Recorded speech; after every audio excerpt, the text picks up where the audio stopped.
I'm here at the Hidramar yard. We've started to receive some of the steel for the Plocam project. What you can see here in the background is some of the, this is the 60mm plate that is going to make the pad eyes that form the mooring connection. And here we've got, I believe it's about 40mm plate. They'll be used for some of the other reinforcements around the structure. We've got some more of the steel that's come in. These are the 12mm plates that'll be used to roll the steel can that forms the bulk of the structure.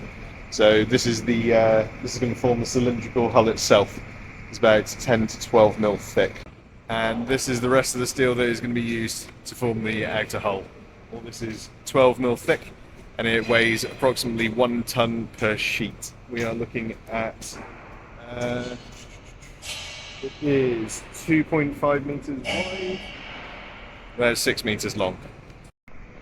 And here we've got some large sheets of 20mm thick steel. These are going to be used for some of the other reinforcements.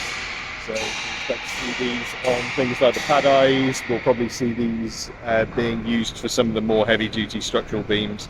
They'll form a lot of the reinforcement of the structure.